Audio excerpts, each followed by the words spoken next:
New York is just not looking so good right now, especially when you're looking at video footage like this from the New York Press of a veteran trying to order food from a Panera Bread, but apparently he doesn't have the government's permission slip, so NYPD comes in and arrests him and carries him off.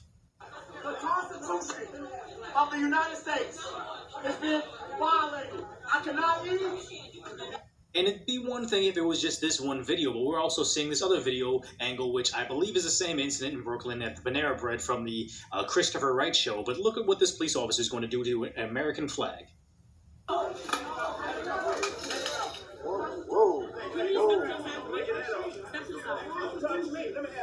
See, the one thing is, it's so symbolic to see this image right now because what's going on with just people's rights to order food from a restaurant, but also the idea that she's being very polite, so maybe this was an accident, but I just think that the number of times that this officer stepped on this flag and how they kind of wiped their feet off on it makes me believe this was on purpose. But it's very easy to share this video and be appalled by what's going on, but not so glamorous and a little bit harder to describe is what's happening over in nysenate.gov right now, where they're trying to pass a series of bills that are going to be pretty scary in the terms of America turning into the next Australia, which is the next China. But looking at what they're trying to pass, Assembly Bill A416, which is going to be voted on January 5th. It's removal of cases, contacts, and carriers of communicable diseases who are potentially dangerous to public health. And then it's not just Assembly Bill A416, it's actually going to be Assembly Bill A8378, which is also requiring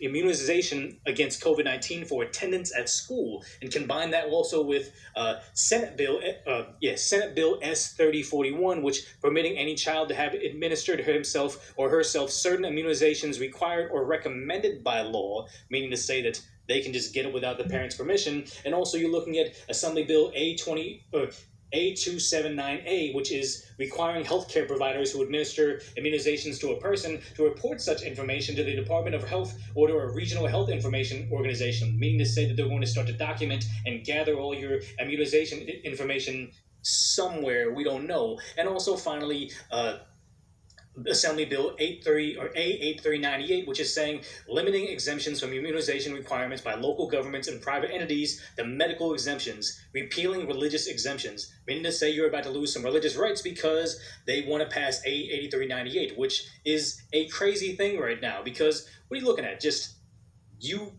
Right now, none of these bills pass, and it's just a mandate said by the governor, oh, this is what we're going to do. And we're already seeing veterans being arrested out of Panera Bread. Now, mind you, the idea that you don't want to oversimplify these things, where if I was over in a Panera Bread and it's just like, oh, local podcaster being arrested in a Panera Bread, but maybe I was just in there smashing all their windows and stealing all their food and not paying for anything and saying, arrest me, you're missing the context to it. But the idea that that's essentially what's happening, but he's actually being arrested for the crime of trespass. But I mean, this is where we are right now, and it's pretty scary because you're seeing the NYPD having no qualms with outnumbering this protester right now and taking him out of the Panera Bread. But just last summer, when you had NYPD vehicles being burned, riots happening, buildings being smashed, massive looting, just a massive tragic event happening in New York City, and yet they couldn't manage to handle any of that. But then one guy getting Panera Bread, get all over that and smash that flag.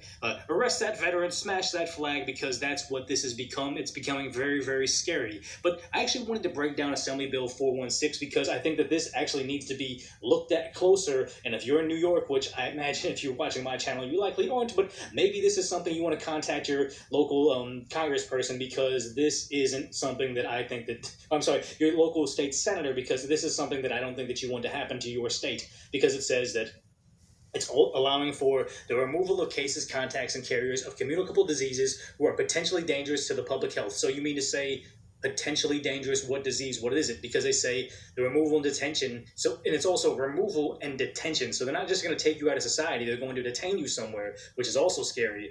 And not necessarily people that are cases, just who actually has it. Contacts and carriers. So you mean to say that if I caught some sort of disease and I spent lunch with somebody else, that other person could also be detained for an indefinite period of time? Terrifying. They say who are or may be a danger to public health. So that's such an arbitrary phrase, may be a danger. We don't know. So let's just be sure and remove you from society and detain you for this period of time because this bill says so. And they say It shall be utilized in the event that the governor declares a state of health emergency due to an epidemic of any communicable disease, meaning to say that who knows what's going to be on the docket later on. This is an epidemic, and when you start to see these governors start to say, we're in a state of emergency, it used to mean something, at least to me, the average citizen, when I saw, wow, California's in a state of emergency for the pandemic. Oh, California's in the state of emergency for the riots. And it's just like, wait, why is it happening so often now? And I believe it's because if you're in a state of emergency, you have access to certain federal funds that they wouldn't normally. So now this can be used for something else. But they go on to write, the governor or his or her delegee, including but not limited to the commissioner or the heads of a local health departments, and this is so many people that have this control over you. But reading on, it says they may order the removal and or detention of such a person or of a group of persons by issuing a single order, identifying such persons either by name or by reasonably specific description of the individuals or group being detained. Such person or persons can be detained in a medical facility or other appropriate facility or premises designated by the governor, meaning to say that reasonably specific description of the individuals being detained, like what you're seeing in Australia, where it's like, yes, you'd rather be able to say, hey, Decoy Voice was hanging out with Decoy Buddy, and Decoy Buddy, we know your name, so make sure that that guy has to go into be detained, or they can say, oh, just a group of people. And what I heard that was happening in Australia is they were actually just testing the sewage outside of town and saying, hey, look, we found signs that town actually has that disease, so let's go ahead and round up all those people away. And that's terrifying because this is too broad. Just a reasonable description of the group. Well, who determines what's reasonable? And also the idea that, say, medical facility or other appropriate facility, meaning you could just build something and say, hey, this is appropriate because the governor designates this. Scary to say the least. They say a person or group removed or detained by the order of the governor or his or her delegee pursuant to the subdivision 2 of this section shall be detained for such a period and in such a manner as the department may direct. So you've given all these different various entities the power to say you can be detained, and they also have the power to say how long, which is terrifying, especially when you read this portion where they say, when a person or group is ordered to be detained for a person exceeding 3 business days, and such person or member of such group requests release, the governor or his or her delegee shall make an application for a court order authorizing such detention within 3 business days after such request by the end of the first business day following such Saturday, Sunday, or legal holiday. Meaning to say that if I was detained on Friday and I say, okay, I need to be released, like this is a mistake or something. If it was on a Saturday and Monday's a holiday, so you say you have those 3 days and also 3 business days after that, it can take them an entire 6 days of just me being detained there with no reason, and I actually should be released. Like, they're giving themselves 6 days potentially of just reasonable time to keep me there. And they say, after any such request for release, detention shall not continue for more than 5 business days in the absence of a court order authorizing detention. So 5 business days. So meaning to say that if you had that 3-day weekend and I made the request, and then you had 3 days on top of that, and then you get yourself all the way to Tuesday, Wednesday, Thursday, and then you get 5 more business days after that. So you have Friday all the way over to Friday. So I can be detained for potentially 14 actual days with no reason whatsoever, because that's the way this bill is written in the fine print. Not even the fine print, just a portion that, no Daily Mail or TMZ or a Twitter headline is going to show this right now. That's actually terrifying. So if you appreciate my coverage, make sure you subscribe. You know the deal, it's YouTube. But reading on over here, it says, disorderly manner, and shall not leave or attempt to leave such facility or premises until he or she is discharged. Meaning to say that, just like in Australia, how you saw those kids that were detained over there because they were contacts of somebody, they climbed the barbed wire fence, they were escaping on foot, there was a nationwide manhunt looking for them, and when they found